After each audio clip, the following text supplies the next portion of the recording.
شروع په نوم د الله چې ډېر بخونکی او مهربانه دی. قدرمنو کتونکو پروګرام ادبي ستوري او زه ستاسو ادبي ملګری علي تنها. قدرمنو څنګه ستاسو ته پته ده چې موږ چم په چم کلي په کلي ګرځو، شاعرانو ادیبانو پسې، هغه چا پسې چې په قام مین دي، په ولس مین دي، پښتو ژبه باندې مین دي. په دغه لړ کې نن راغلی یو د چارسدې سیمې ته، تنګي ته، باجوړو کلي ته. یو ډېر ښکلی شاعر پکې ژوند کوي، غزل عثمان خیل صاحب را سره مېلمه دی. د دوی په ژوند به خبره کوو، د دوی ادبي هلې ځلې به تاسو ته په ګوته کوو، د شاعرۍ نه به یې خوندونه اخلو. غزل صاحب په پروګرام ادبي ستوري کې تاسو ته ستړي مه شي وایم. ډېره مننه تنخوا صاحب، ستاسو ټول ټیم ډېره مننه کوم چې په دې لنډ تنګ وخت کې موږ ته وخت وویستو، زموږ تر پورې راورسېدی، نو ډېره مننه کوم. ډېره مننه ستاسو نه هم. غزل صاحب شعرونه به هم له تاسو نه اورو، خو پوښتنې هم ضروري ګڼم. شاعري مو د کله راهیسې شروع کړې ده؟ شاعري تقریبا د 2009 نه کومه، او تقریبا بیا په 2012 کې میټریک ما پاس کړو. هغې نه بعد بیا داسې ادبي ټولنو ته چې کومه دی نو تګ شروع شو، تلم راتلم به.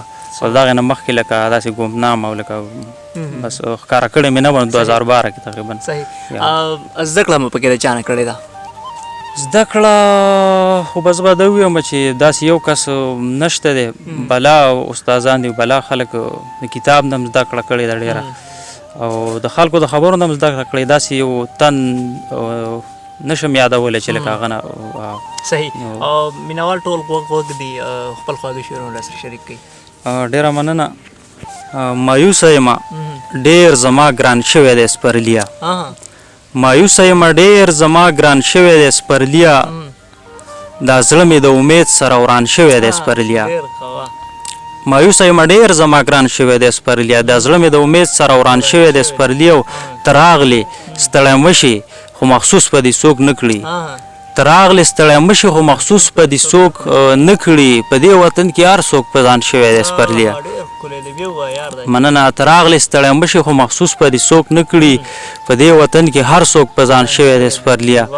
او د زړه د درده وجاړي که تا کې خندا وکړي، د زړه د درده وجاړي که تا کې خندا وکړي، غزل خو په یو دوه کې حیران شوی دی سپرلیا. مننه. او دا یو غزل دی چې اوس د خپل در په ملنګانو پسې سپکې وایي، اوس د خپل در په ملنګانو پسې سپکې وایي، چې کویدن شوي مینانو پسې سپکې وایي.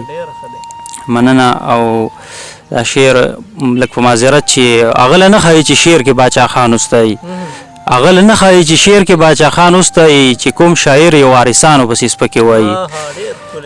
مننه.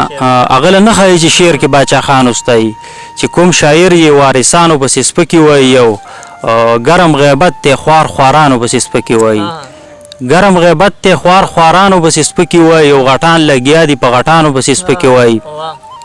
او ناس وي سندرو ته یې ټوله شپه سرونه وهي، ناس وي سندرو ته یې ټوله شپه سرونه وهي، خو چې سهار شي فنکارانو پسې سپکې وایي.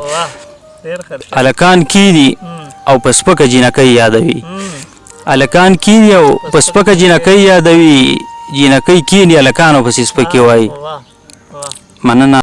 چې تعلیمونه پښتانه ځوانان اردو کې وکړي، چې تعلیمونه پښتانه ځوانان اردو کې وکړي، اکثر بیا خپلو اتلانو پسې سپکې وایي. مقطع شعر دی چې د هغوی جوړې د ویانې دې بیا نه خوري که نه، د هغوی جوړې د ویانې دې بیا نه خوري که نه، غزله څوک چې انګریزانو پسې سپکې وایي. ډېره مننه.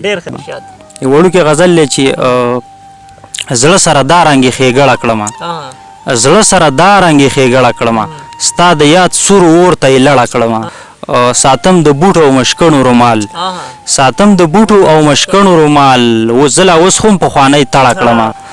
او څوارلسم پاس هم د ټاټکي مزدورۍ، څوارلسم پاس هم د ټاټکي مزدورۍ، واپس په شان زه ځان پړه کړمه. غزل صاحب په اخره کې دغه مینوال څه میسج، څه پیغام ورکول غواړئ؟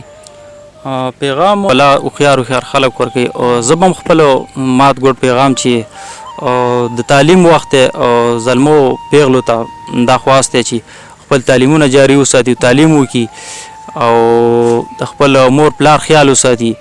او شاعرانو ته دا خواست دی چې سټډي وکړي، کتابونه وګوري، نثر وګوري، او د هغې نه بعد بیا خپله شاعري سوشل میډیا ته مخامخ کړي، نو ډېره به ښه او ستاسو ډیره مننه کوم چې راغلی او موږ له وخت راکړو نو ډیر شکر ګزار یو ډیر خوشحاله شو ډیره مننه ډېر زیاته مننه ستاسو نه هم جی قدرمنو کتونکو غزل عثمان خیل صاحب مو واورېدو د دوی د ژوند خبره د دوی نه مو خوندور شعرونه واورېدل انشاءالله د یوې نوې مرکې سره به حاضرېږم تر دغې دمه خپل ورور علي تنهاله او کیمرمین ضیا محمد صاحب له ورکړي اجازت هر چېرته چې ښاد آباد بریالي اوسئ په لوی الله مو سپارمه تر لوی الله په امان